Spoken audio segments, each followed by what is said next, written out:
Hello, and welcome to a new edition of Education is the Best Medicine. And this is the Medicine Hour. And last week, Miss Howard, who's back, thank you very much for coming in to talk about the issues of the day. I want to thank Miss Howard and etymology, and I want to thank my guest here, and before Dr. Eleanor Webb. Dr. Webb, hello. Hello, it's an honor to be here. Oh my goodness, it's been what, 2 or 3 years, I guess, maybe I think more than that. more than Yeah, man. Last time I guess I saw you were, I was running the lake and you were walking your dog, and I said, you're gonna have some time to come on the show. You said yes, of course. I know. She said, "You really serious about this?" Yes, I was. Welcome to New Digs, Believe Radio, 24-hour inspiration and gospel channel. I'm George Pearson. I'm a physician's assistant, work in the Bay Area, and currently I've been accepting one of the community clinics in the area. We'll talk more about that in future shows. But I wanted to thank Dr. Webb for coming on. And if you didn't know, she is the past president of Lane College. And as we were talking and texting back and forth, wanted to have a discussion around intergenerational wealth. And I told that it would be great. And I wanted to set the stage for, and I sent her some stuff about, 1619 and the white paper. And I wanted to draw this context in terms of intergenerational wealth as Africans post-slavery, post-Jim Crow, post-civil rights to 2024. And I told her, and she agreed with me, that we have to stay this in the proper context.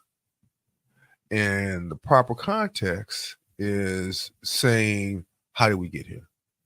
And if we know how we get there, then we can have a discussion about where we can go. And so I want to first of all thank her for coming on, and wanted her to tell us a little bit about what she's been doing since we haven't talked in a while. That's right. What's been going on? Life is good. Okay. Life is exactly what I think it is. Okay. I believe we think, we feel, we act into the results that we want. Okay. I know that there are systems, there are structures, there are things that are happening independent of me. And yet it's what I choose to hold in my mind, in my heart, and feel that drives my behavior every day. Okay. And so what has happened since we last spoke, I've retired from Laney. Okay.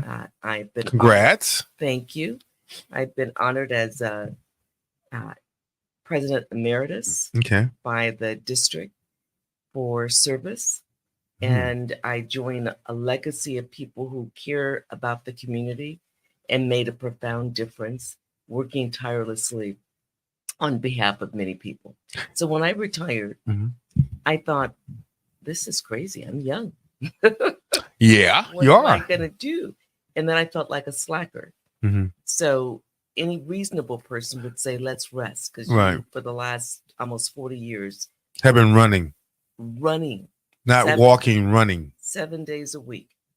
And people used to complain because I got there before everybody got there. And most of the time I left after people left. I was living my passion. Okay. And I loved it. Okay. Yeah, I remember. Oh, God. Yeah. It was absolutely awesome. And just like you run around the lake religiously and you take care of your health and you demonstrate what you want other people to do. Yeah. That's what I thought I was doing. But I wasn't doing it in a way that served my body, my emotional state, my mental state. I literally was doing what I was programmed to do from a little child. So instead of taking care of everybody else, you're taking care of yourself. I am more balanced, okay. Not perfect. Okay. And so what am I doing? I thought I was done with work in the professional sense, but people kept calling me. Can you help me become a president? Can you help me become a dean? Can you help me with strategic planning? Can you help me? And I kept doing what I am wired to do, which is say yes. Okay. And then finally I said, I need to codify this. So I built a business. Okay. And it invested a significant amount of money in 2 years, and then it just took off. Okay. And then it felt like the old work, but I wasn't having a greater impact. Before 21,000 students, over 800 employees, and knowing that you're working on behalf of a great community, Oakland and the East Bay and beyond. Let me say this. A lot of people do not know that Laney College has had a history of different presidents, but particularly African American women. And I just want to kind of boo-hoo that and raise that up. We were talking about Miss Johnson, who recently sold BET a number of years ago for $3 billion. Women like you and herself seem to never, ever run out of things to do. And as I was getting ready for the show, I was thinking about, oh, that's Dr. Webb. I'm like, my goodness, just from one thing to another, from the business a BET to her new corporation called Salamander. And I do want to thank people at the Berkeley Equity Summit Alliance. I want to thank Willie Phillips and the Black Infant Family Project, particularly Dr. Nunley and Dr. Jackson, who did a talk on Black mental health. And I know you can relate to that. And here's what I want to connect in terms of intergenerational wealth. How do you get that started? What are the components of it? I want to also say happy Black History Month. Every month, every day is Black History Month Day. Yes. So, first of all, I want to thank you for choosing to bring me in the same space as you would, Johnson. So I'm humble. And there are a lot of women all over the place, Black women in particular, who are knocking out the park every single day. And many of us work tirelessly because it's not about us, it's about the greater good, the greater community. And we believe that we're responsible. I know that my life is not just mine, although I've got to take care of this temple more than I've done historically. Mm-hmm. I know that I'm here for a reason, and it goes far beyond just me. Mm-hmm. And that's a whole nother conversation. One day we can talk about the spiritual realm and what I've gone through. That mind, body, spirit. Yes. Mm-hmm. And so that little 3-year-old who was being harmed, that 7-year-old who was being harmed, that 12-year-old who recognized I'm not my circumstances, that 17-year-old who went to college because she didn't want to be homeless again, who had been from foster care to foster care to foster care because her mom had been harmed and gave her birth at 13 or thereabout, grew up into this woman now at 65 who wasn't supposed to live to the age of 20, to recognize that I have a responsibility to remind other young girls and older women that you can build the life that actually sustains not just you, the family, generations. So how did I get into financial environment, go from higher education to financial education? Let me tell you, Mr. George Pearson, I was given a vision and it didn't make sense. I woke up one day and these numbers were there. So when I'm given something, it's intuition. It's literally one of the highest mental faculties. It comes from the God source, I believe. Yeah. I wrote it down on a piece of paper. It said 1 million. And then another voice said 100,000. Another voice said 10,000. Another voice said 100. And then I thought, well, what is this all about? Then I put it down and said, okay, it'll all make itself out. Yeah. And then voices came back and said, pull up that paper and put words behind these numbers. And I did. Well, I put it away, put it in a drawer. It says, pull it out and put it where you can see it every day. So I put it in my bathroom on the mirror. I'm getting to your question. Oh, no, take your time. And so I could see it every day. I wash my face, brush my teeth, look up. Interesting. And then go about my business and building my business. And then I look up one day and then I realize, oh my God, I'm on a platform where I can do this. And I'm on the platform thinking I'm helping someone else, when in fact, the universe itself created circumstances so that I can live this vision.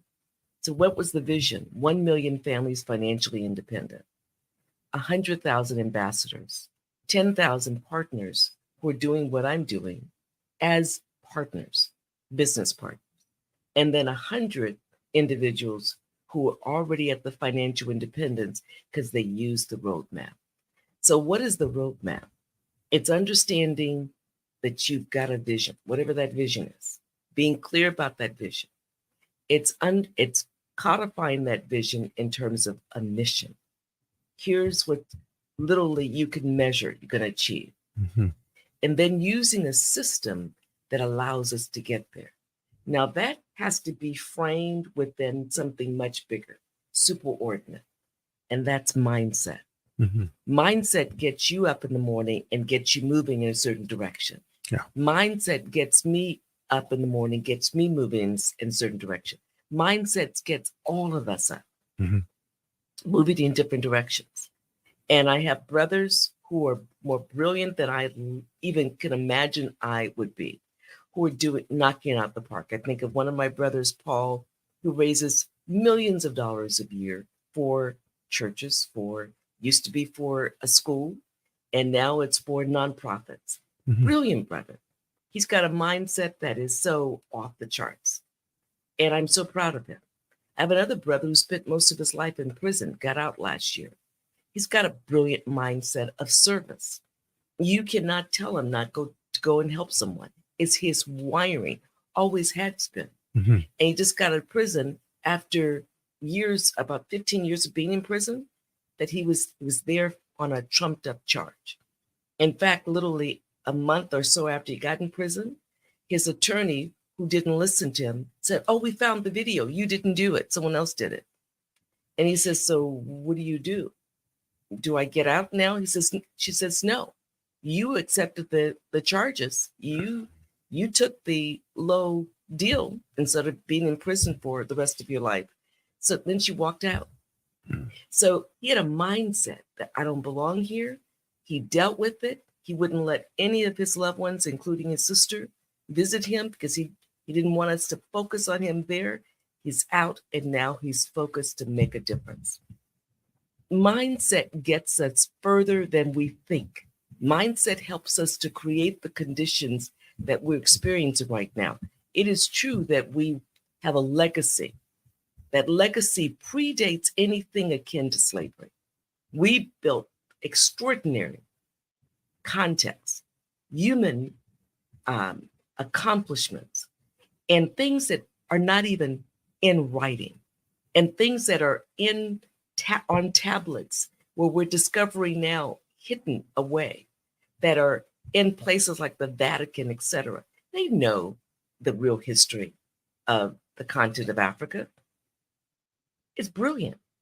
And at the same time, there's harmful history, the continent of Africa, just like the rest of the world. Mm-hmm.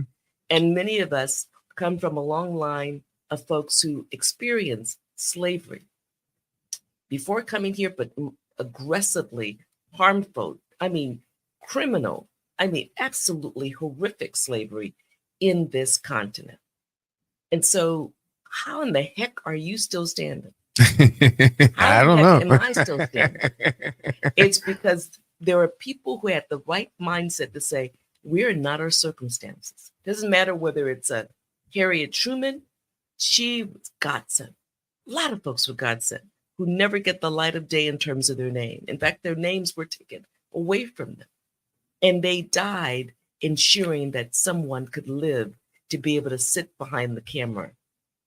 Well, and what I want to also bring up is that if the one step for us out of this system is education, we see not a disinvestment in education. Let me say something. I need to say this.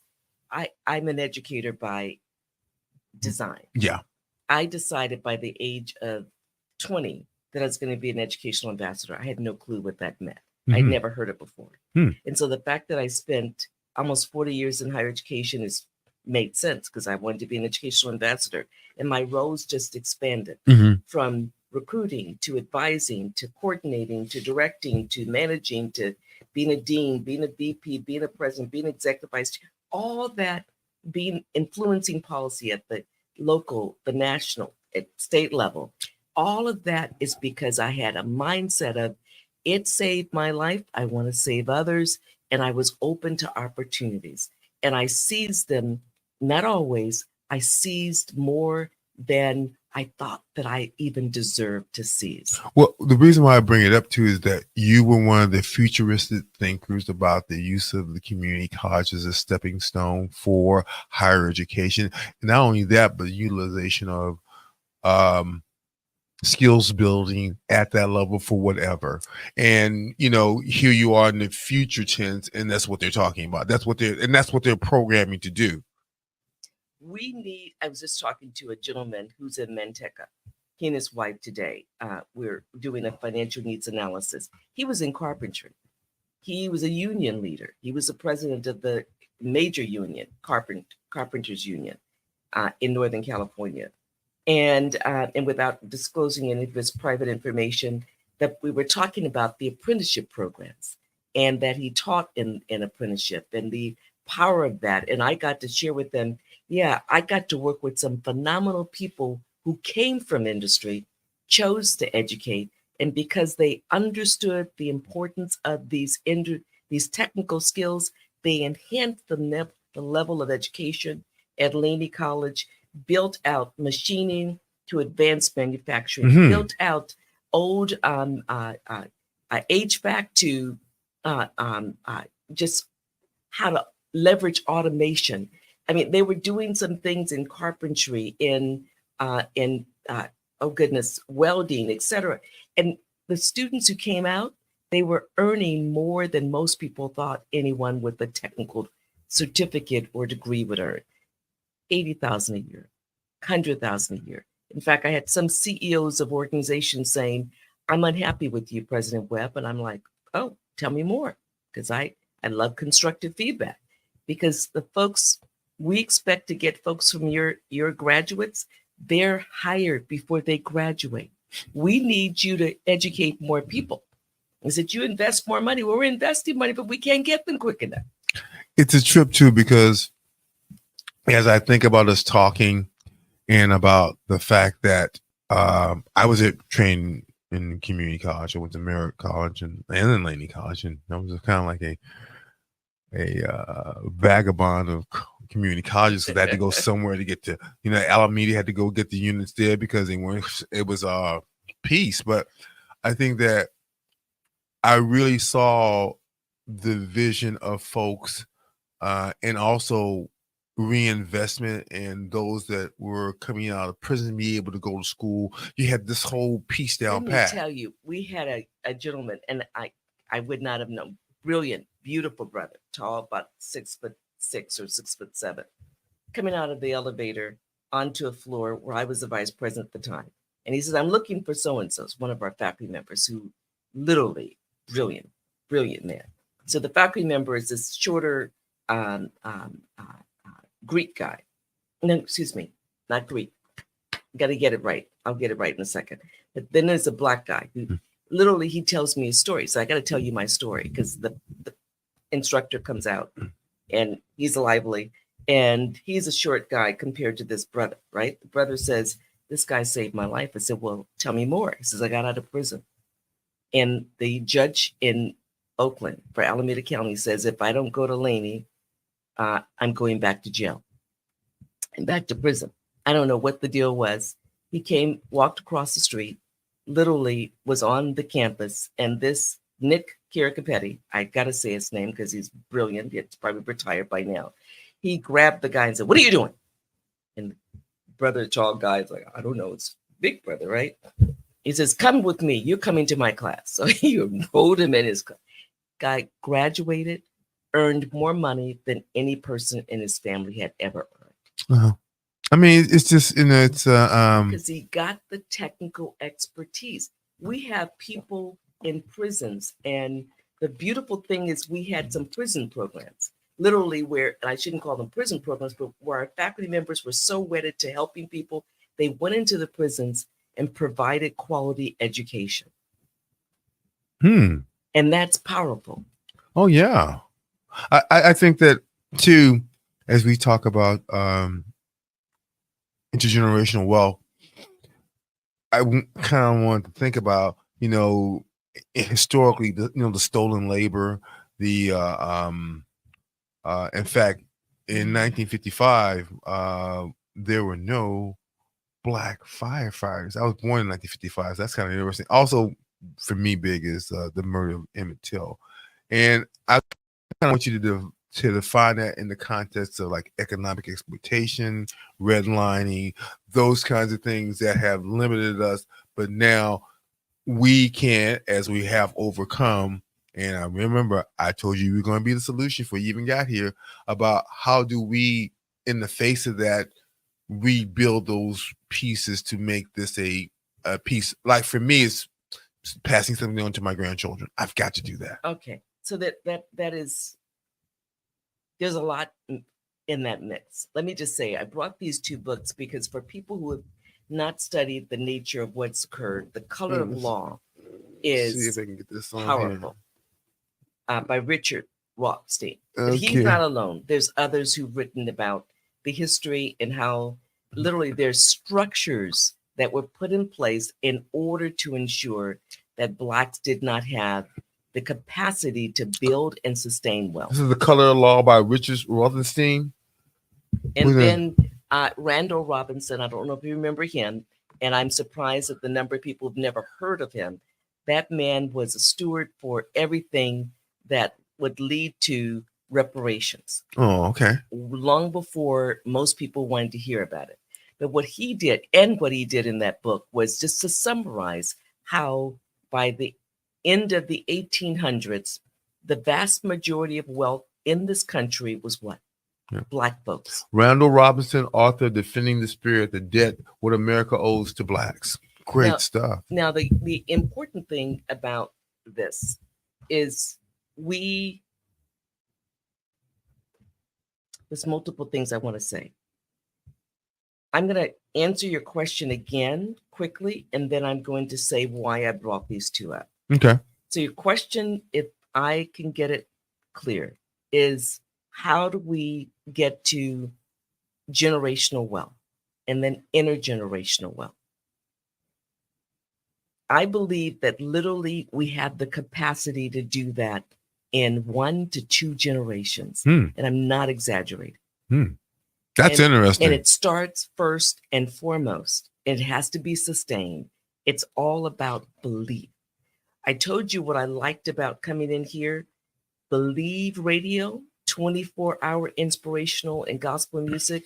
I love the word believe and inspiration. Believe is a secret word that most of us just kind of use casually and dismiss. Like gratitude. Yeah. Well, and gratitude is a powerful word.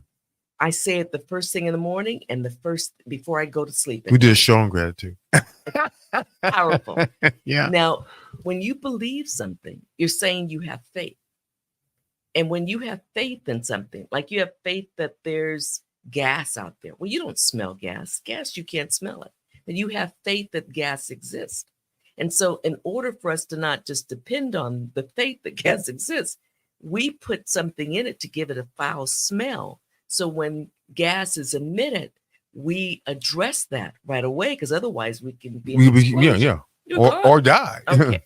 So when you have faith in something, you don't have to see it. People have faith in God. I have faith in the Great Spirit. I have faith in something I've never seen, but I've heard, I've felt, I've experienced manifestations of it in spirit. So the key thing about mindset is having a belief in something. And if you believe that in 1 generation or 2 generations, we're going to build what we need to build and knock out what has harmed us historically, we will. We have the capacity. It's not a Kobe Bryant only. What made him a genius and got him up in the morning was a drive that he created. No different from Michael Jordan. Michael Jordan created a reason to attack his game. He listened to his mother too. He listened to his mom. Yeah, seriously, that's why he got his shoes. He listened to his mother. Exactly. His mother told him to take a unheard of, again, black women told him to take a shoe deal and have your name on the shoe. He never realized that would be his shoe, right? You make him now. Anyway, the discussion. The point is, we have the moment we decide something, we first have to have the mindset. And the mindset is, I deserve abundance. The mindset, I am abundance. The mindset is not, I hope to have it someday. That's in the future. So we're telling the universe, we're telling the Great Spirit, we're telling God, oh, in the future, give it to me. But right now, I don't believe I'm worthy. I don't believe I deserve it. No one's ever had in my family. It's not possible. We stop that nonsense and say, I deserve it now. I was told I wouldn't live to the age of 20 for valid reasons. I was going to the hospital. You won't live for a few, after a couple of months. But let's go through the surgery and go through the routine, see if we can save your life.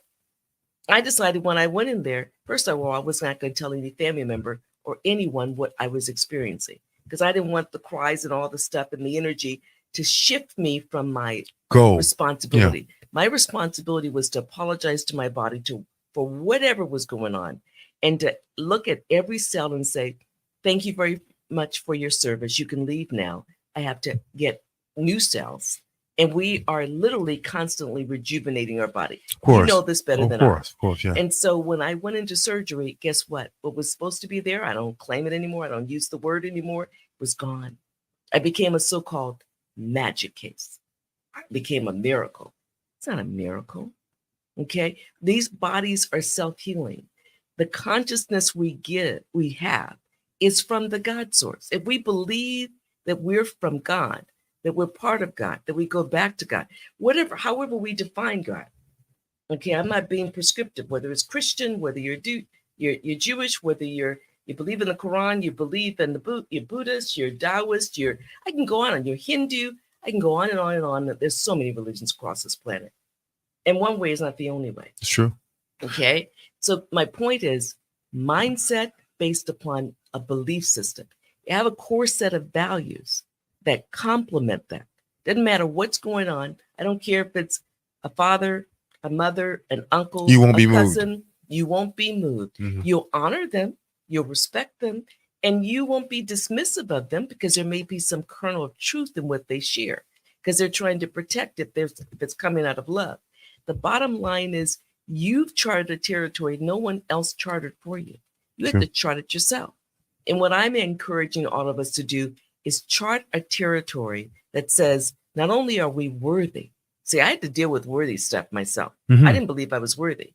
I'm 65. I didn't know I was worthy until I was 58. Let me be very clear. I'm going around the country, definitely around the state, encouraging people to honor their value, that they were born genius. They were born blah, blah, blah. And I did not believe it myself.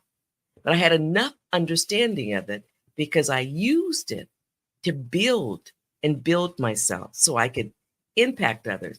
I had no idea at the core, I didn't believe I was worthy. And I have a quote here that says, it's essential to recognize that these historical factors are interconnected and have created a complex web of systemic inequalities that continue to shape the socioeconomic landscape of African Americans today. Efforts to address these disparities often involve addressing systemic racism, promoting economic inclusion, and implementing policies aimed at reducing inequality, which we have to drive. And that's why a lot of us don't think we're worthy. Okay? These structures are real. It is true that the government literally created locations in this country where Blacks could not live. It is true that there were, and still you can find deeds. In fact, one of my properties that I got years ago had a deed, and Blacks cannot purchase. This was in the 90s. So the point is, these are real historical facts, and there are people still alive who believe those things to be necessary, and they're disturbed, and they came out of the closets. When Trump became president, they felt emboldened. Now, some people came out of the closet for other reasons. Okay, yeah, that's true. The powerful thing is to understand there are people who fundamentally believe that Blacks need to stay in the back or go away, go to another country, go back where they came from, and don't understand why some of us are thriving. So why? And let me say, don't understand why more of us are going to thrive, because that's our birthright. And the reality is that when we deal with the human consciousness, talk about Black as a race is just a human construct, because you and I both know there's only one race. It's the human race, one species, right? Maybe there's different species, who knows, but definitely one race. The key thing is this, is that we get to build what we want to build. Johnson, who you referenced, she built that. She didn't just wait for someone. However she did it, she built it. There are a lot of phenomenal women building things. I wanted to reference one who doesn't get a lot of airtime, Tiffany Alice. I don't know if I'm pronouncing her name correctly. Get Good with Money. She did more than just write a book that's substantive, that's very practical. Someone who doesn't understand money can learn some of the fundamentals. I like to take what she does, which is brilliant, and take it to the next level, a higher level of financial education that everyone should have, whether they are 6 years old or they're 85 or 99. And that is helping people to first craft and enhance the nature of their mindset. And I do this around the head, but I want people to know the mind is in every cell of the body. It's not just in the brain. Sure. And the mind emanates outside of the body. Scientists, and you know this, literally can demonstrate how our mind is functioning far beyond the confines of this physical body. So I want people to remember that the subconscious mind is what's driving us. And when we imprint on the subconscious mind this mindset of abundance, game is over.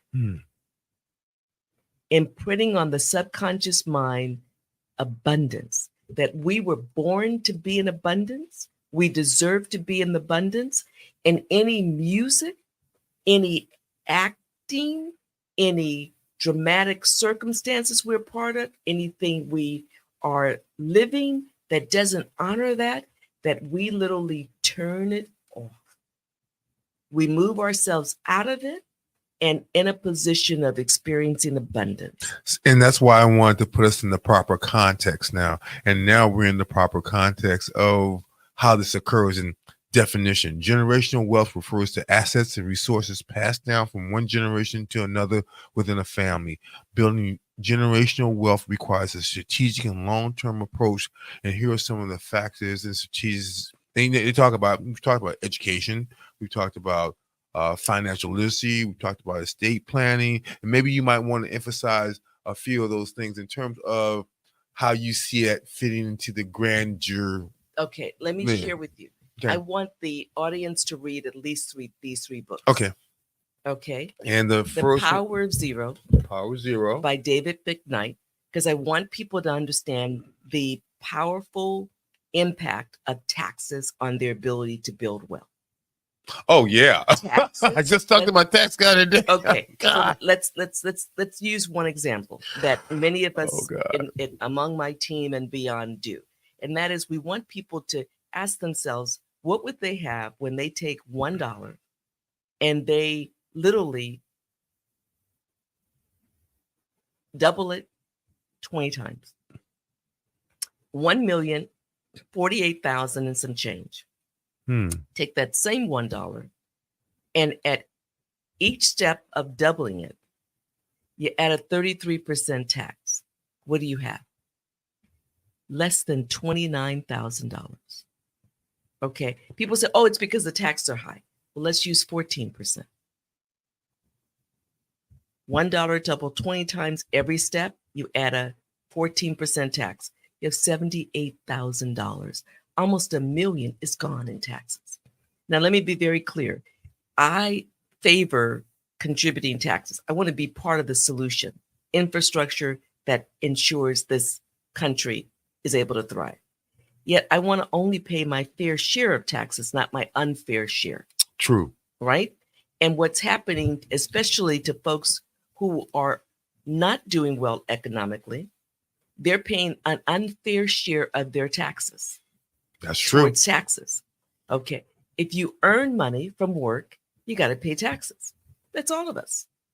If you're earning money and your money's in the stock market or in some instrument, IRS code instrument, could be anything, 401k, etc., you're not only paying taxes on the original earnings, you're paying taxes on the growth.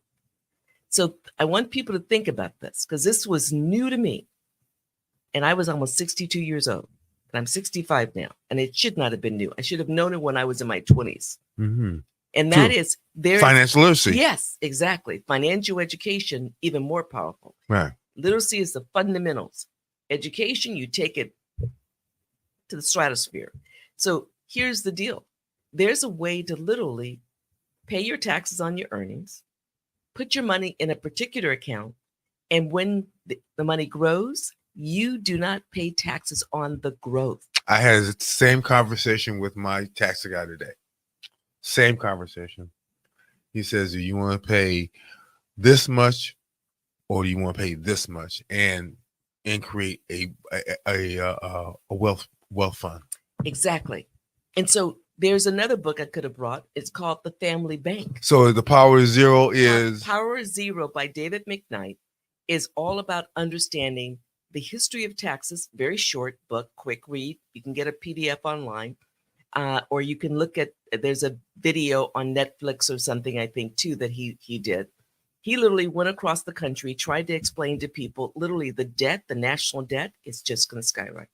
Look, Social Security was not created for the times that we're in. Right. When Social Security was created, guess what? There was 42 people working to one person retired. Now it's a person and a half. It's a person and a half. Yeah. It's not, I don't get a half. It's a person and a half. And a half. So and then a lot of the money was used for other purposes. And so literally there is no guarantee that Social Security is going to be there in the 30s. Now, I think it's going to be there. You know why? Because taxes are going to go up. But most people don't know that taxes at the all-time high was over 90%. Wow. Taxes right now are among the lowest, but they're going up because they've already been approved. Right. So that's the first book. Patrick Riley, Stress-Free Retirement. Patrick Kelly. So let's again, context. Mm-hmm. We're so busy spending our money that we don't save it. So by the time that we need it, it's not there. That is the powerful thing. One of my business partners and I did a major event at her church. There was over 100 people who were there. And let me tell you, George, they were there at 10 and they stayed to 12. And then many of them stopped and talked to her, talked to me. They were like, never heard this before. And we've been around. And folks in their 50s, 60s, 70s, and 80s. And one person is 90, like, no one told me this. Okay. One of the, again, aspects is teaching financial responsibility. Well, it's understanding the rules of money, which we're going to talk about in a moment, understanding the structure of money in this country, understanding why folks get wealthy and are able to create 7, 8, 9, 10 generations of wealth, and it's continuous, like the Rothschilds, the Rockefellers, the et cetera. That's by design. And here's the thing. They are using IRS codes that all of us have access to. So when I say, I'm not joking, that we can change, we can shift things in one generation, definitely in 2 generations. Yeah. We can. And we will when we decide.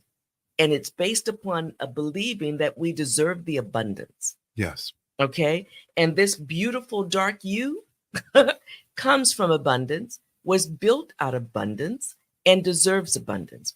And quite frankly, everyone deserves abundance. We're talking about Black folks right now. Yeah. Okay. So what Patrick Kelly does is he shows one instrument that we leverage for people who have other IRS codes, and yet they're losing money. They've lost a significant amount of their money. So we have them take it out of places where the market's going up and down. And literally with no penalty, no taxes, move it into another index account. And it's a type of index account that literally the floor is 0. They can never lose with their principal or their premium.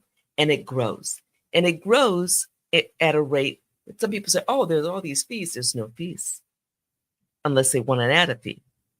And people say, oh, it doesn't grow very much. No, it actually, historically, we can show actual counts of growing 20%, 65% in a year. Crazy.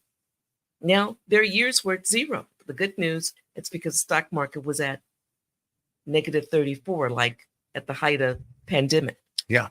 Okay. And again, back to entrepreneurship, and back to teaching financial responsibility, and avoiding debt traps. Well, that's the whole point of why. Let's look at the Laser Fund. That's Doug Andrew, and I have some great mentors, and among them, I can just go down a short list of brilliant people, and I'm going to mention a couple of others. Doug Andrew and his sons wrote this book. It's a second version of it. Yeah. And LASER stands for Liquid Assets Safely Earning a Rate of Return. And I do mean safely. Another IRS code. It's an index account, and the one that I was referencing earlier, where literally you do not pay taxes on your gains when that particular instrument, that product is properly structured and maintained.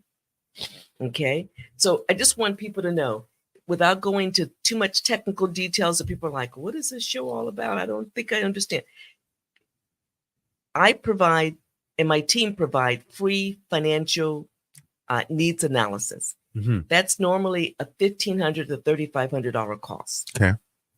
At no cost, because we want people to get up to speed, understand where they're at, and more importantly, what they can do. What they can do. Yeah. And so we're doing it with large groups, like 100, like I just mentioned it. We're doing it with small groups, one-on-one. People get to maintain their privacy, of course, with their husband, their wives, their mates. Websites, stuff we can get a hold of, contact folks. I'm going to give you an email. Okay. Because I'm going to link everyone. They're going to have a QR code. Okay. And they can sign up if they're interested in whatever the above. So they're going to be able to go directly to the website and see the different options and choose what they want. Okay. Now, here's the key thing. So those are some of the books. That was and let me 1, 2, 3, 4, 5. 1, 2, 3, 4, 5 great books. And let me tell you, there's at least education. This first thing is education. There's at least 50 others that I could recommend. But the bottom line is, we get to remind people that the answers are available in plain sight. But if you don't know what you look for, you don't know to go to the library and get it. You don't know to go online and get it. You don't know. And my role and my team's role is to ensure that people are equipped with information so they can go on their own and make their best decision. And part of the discussion is, again, back to education, learning, being able to again, once you have the information, then you have the behavior to act in perpetuity. You got it. No one can take it away from you, short of performing a lobotomy on you. Okay. And so here's the deal. Mindset, and it's really shifting the subconscious mind. We're programmed all day long until we turn down the programming and turn up our own. When we decide, and that's the powerful thing we get to do as humans, we get to decide. When we decide, I have a vision, and that's what I'm going to lead my life with. I have core values. My values, I'm not wavering. We were talking about something earlier. Value of responsibility, of respect, of integrity, of accountability, whatever those values are, I'm going to hold to them. I don't care who comes by and say, oh, here's a slick way to do it, and you can get over. No. Life has a way of catching up with us. Everything that's in darkness comes to light. And I live my life where any of my 66 nieces and nephews could access my home, literally, any day, anytime, even if I'm out of country, like next week. And if they need a place to put their head, they can put their head and they can ramble through all my stuff. That's the way I live my life. Because quite frankly, everything we do does get the light of day. And the degree to which we do it with intention, with integrity, with authenticity, all of a sudden we shift reality towards us in a healthy way. Yeah. I think too that, again, from the context to the driver to the plan, and it's like you can't get to your destination without a roadmap. And part of this show, I think, is having people start to look at that roadmap because certainly now we have to. We have, they say insanity is you keep doing something the same way, expecting a different result, then we need to change that result. Immediately. Yeah. Not tomorrow, not next week. And we are actually the drivers of our lives. Yes, stuff happens to us. And yes, many of us are pulled over by the cops. I've been pulled up. I'm a female. What's the deal? We don't hear about females much. I've been pulled up by cops, pissed at me because I'm still eating my food. How can I help you? And one draw her gun. And then the guy had to say, ma'am, you don't need to draw, he called her ma'am. You don't need to draw your gun on her. Well, context. Yeah. Always in context. Yeah. Context. And the point is that angry black woman. How about that? Listen, the fact that I'm black, I'm angry. As quiet and calm and predisposed to just be silent because I'm naturally an introvert who loves people, it doesn't matter. People who have an issue share that issue with you. Mm-hmm. It had nothing to do with you. Right, exactly. And so when you understand that and you've got a peace about you, pisses some people off even more. Yeah. But the powerful thing is when you don't allow their stuff to affect you. And that's the space to be in. When you're so in prayer, so in meditation, so in a healthy space, that when nonsense come your way, you just do what I did years ago when I was in Albany walking down the street and a guy got upset with him and I told him to stop beating up his wife or girlfriend. He pulled a gun out at me and people, broad daylight. And you know what I did? Because I'm not the smartest plug. Yes, you are, but that's okay. But I thought to myself, what's going on? No. I said, what's the point? And I turned around and walked away. His girlfriend or wife got away. That's all that mattered to me. All he could do is shoot me.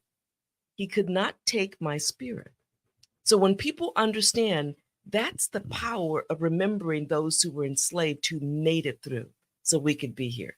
That's the power of remembering people who literally developed mathematics, who built major structures that we're still trying to blame on the aliens because we just can't believe, Black folks could have done that. And it may have been alien intervention. I don't know. But the powerful thing is to understand that we have power largely unused, all of us, including myself. And the degree to which we use our power for that greatness, that genius that's within us, that a child tends to remember until he or she is programmed out of it, that the elder tends to get back to before they leave and like, shucks, I lived my life trying to make somebody else happy and I should have made myself healthy, whole. I'm saying, folks, wherever you're at right now, recognize abundance is what we deserve. And whether you believe in the Bible or the Quran or the Bhagavad Gita, all these different texts remind us that our time is now. And I just wanted to say again, thank you for coming on. I want to thank you for bringing light to a very dark world. I think that, again, as we have illuminating conversations, thought-provoking conversations to Black folks that have been around the block a little bit. And it's always kind of interesting. And I wanted to ask you, in the context of all this, how can we deal in a country right now that believes a lie is the truth and the truth is a lie? We have to decide to stop the noise. We know what truth really is. I firmly believe we come from the spirit realm. We're energetic forces. We come from consciousness. What is consciousness? It's the God source. Yeah. However we want to define it. And so at the anatomic level, we know truth. We also know what's a lie. And you don't have to tell anyone. One may choose to fool him or herself into a belief that makes them feel comfortable. With the lie. That makes them feel comfortable with their bias, with their hatred, with their whatever. They have a right to be wrong. They have a right to live in that space. They don't have a right to harm another person, and yet oftentimes they do. whether it's direct or indirect. What we get to do if we're on the receiving end of that stuff is recognize it's not my stuff and not take it so personal that it literally shifts our behavior and causes us to go left when in fact where our trajectory should be is right. And that's what I'm saying, mindset. When you have a confidence in your faith, you have a belief that is undeniable in that faith. Yeah. Nothing will cause you to waver. You will know you can walk on that water. You don't choose to because it's a waste of time. You choose to go and do the hard work or do the smart work or do the wonderful work that gives you joy because you're edifying the well-being of people. And I think that the ability in your case to switch gears, to move to something that is now like education is your passion. And that kind of is the leverage to success. It's kind of like you talk about athletes like Kobe Bryant. These are guys that, and gals, Aretha Gibson, who would refuse to lose. Yeah. And that is the overarching issue. And I think about, again, in the context of them doing what they were doing, as we look at Black History Month, these were people that had to be on an island by themselves performing at the highest level. And it continues today. It really does. We are performing all day long. What are we choosing to perform? We are thinking all day long. What are we choosing to think about? If it's been said by more brilliant people than I, that if we heard what we were thinking about all day long, we would be embarrassed. True. If we watched our behavior, most of us, many of us, and historically, sometimes even me privately, it's like, what am I doing wasting my time with this? It doesn't edify my spirit. It actually drains me of energy.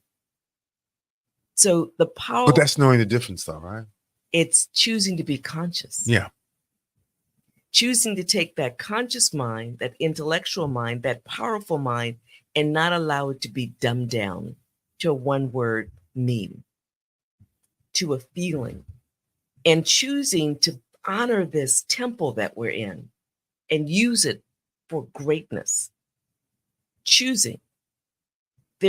Greatness is not unique to a particular person. So whether it's Aretha Gibson, whether it's a Kobe Bryant, whether it's Serena, oh my God, that massively gorgeous, brilliant, extraordinary woman. There are things I learned about her. How many languages does she speak? Let's be clear. They are not slow on the wood. So the point is the capacity that we see that is evident in the brilliance of people, men and women and men, that we value. We all have that and much more. And just remember, they're not even using their full capacity. So what does that say about the rest of us? Would I say we only use like 10% of our brain? I don't know what the actual is because I don't think science has got it right because they thought that the mind was in the brain. Now they realize the mind emanates well beyond the brain. Yes, they thought a lot of things that had nothing to do with anything. When quantum physics has come along, and then they were like blown away. Oh my God, it's not just one universe. There's multiple universes coexisting. This is real, folks. Yeah. And we're still wondering. And when I said earlier about aliens, I know they exist. Okay. I say, well, if they do, I know they exist. And if you're honest, some of us have seen them. So it's not a big deal. Don't make things a big deal that are just normal. Yeah. Okay. Yeah. And the fact that we're hearing voices, sometimes it's actually a good thing to remind us not to go down the street. It says, don't go to the right. And you're like, that's the fastest way to get there. We go to the right because it's the fastest way. We got knocked out. We're in the hospital. Well, we didn't listen to the voice. Okay. So my real point is that in order to get to generational wealth, there are particular things we can do now. In order to build intergenerational wealth, we have to want to partner. We have to want to be in collaboration. We have to see ourselves as one and deal with the foolishness, deal with the wonderful stuff, deal with the idiosyncrasies, without having to take any of that stuff personal. And we have to be adaptable and resilient.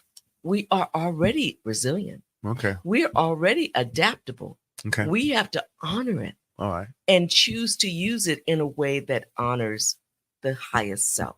Mm-hmm. And I don't get to dictate your highest self. You get to determine that. So I got a question. It just came to my brain. Intergenerational wealth. How do we not lose sight of the humanness with that wealth? And if you get your heart's desire, what would that mean to lose your soul? So let me just say that I just thought about that. I am part of a powerful network by design, not by accident, by design. And it's far beyond my conscious decision. I am just fortunate and I'm blessed because I decided what I wanted and it manifested. Mm-hmm. And what's at the core is what we call the fulfillment factor. What's the fulfillment factor? Faith, family, finance, fitness, and fun. Okay. Everything starts with faith, fundamentally. Even when people say they don't have faith, that's a faith. or no decision is a decision. It's a decision. Yeah. Mm-hmm. I'm not going to vote. Well, you're voting. Yeah. Okay. So everything is a decision, and everyone does have faith. The key thing is to know what your faith is. Mm-hmm. What do you have faith in? And then ask yourself, is that something that you decided or was that decided for you?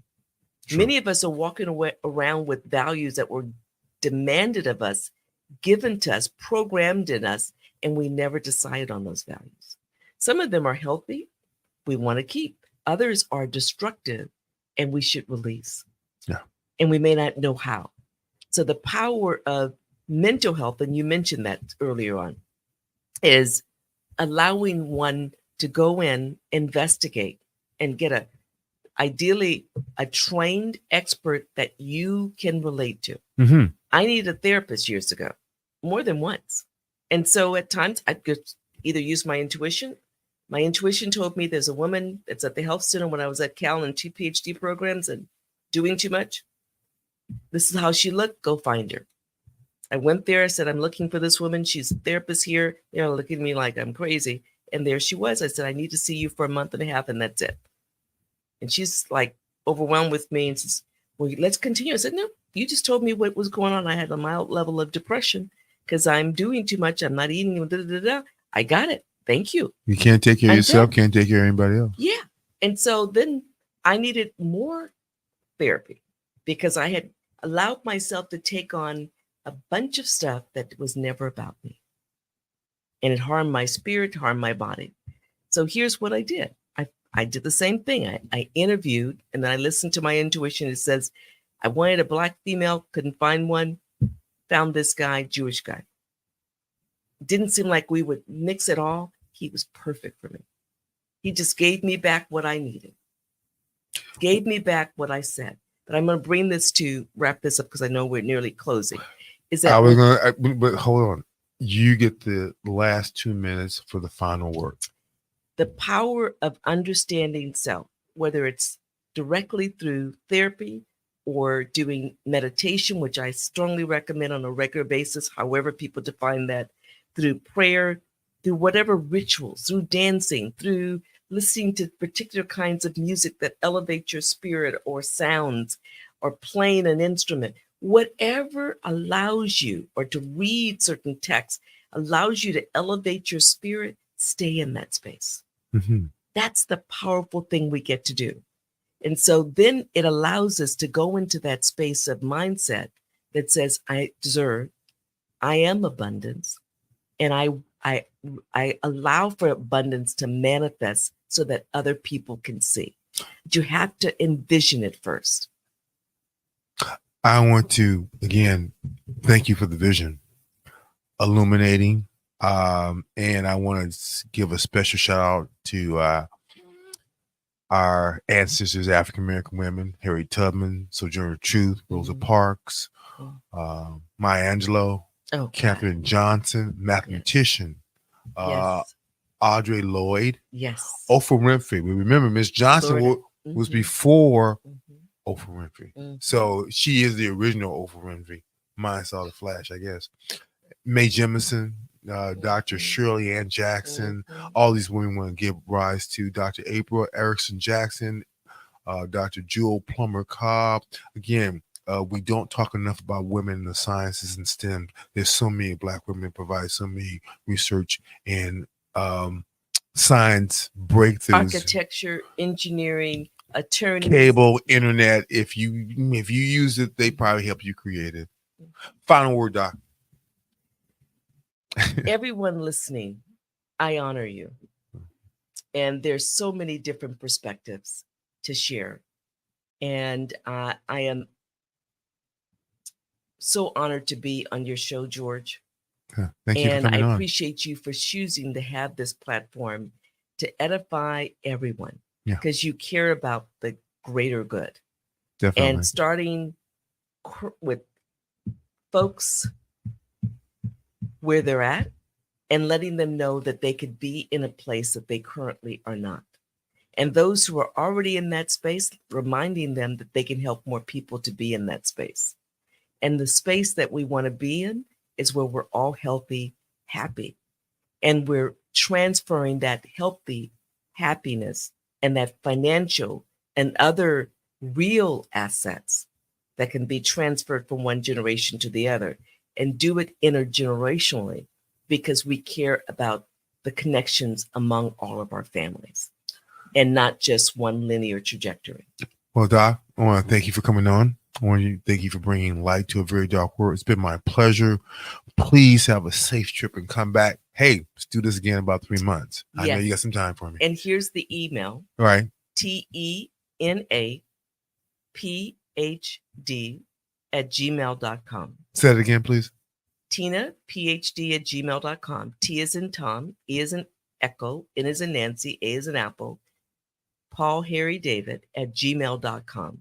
Doc, we're going to have you back on. I think you need to come on as a quarterly guest because, illuminating. We need to re-emphasize this and help folks and more of the process, because now that we're in the context, we can move toward the process. And we're having monthly financial education seminars. Okay.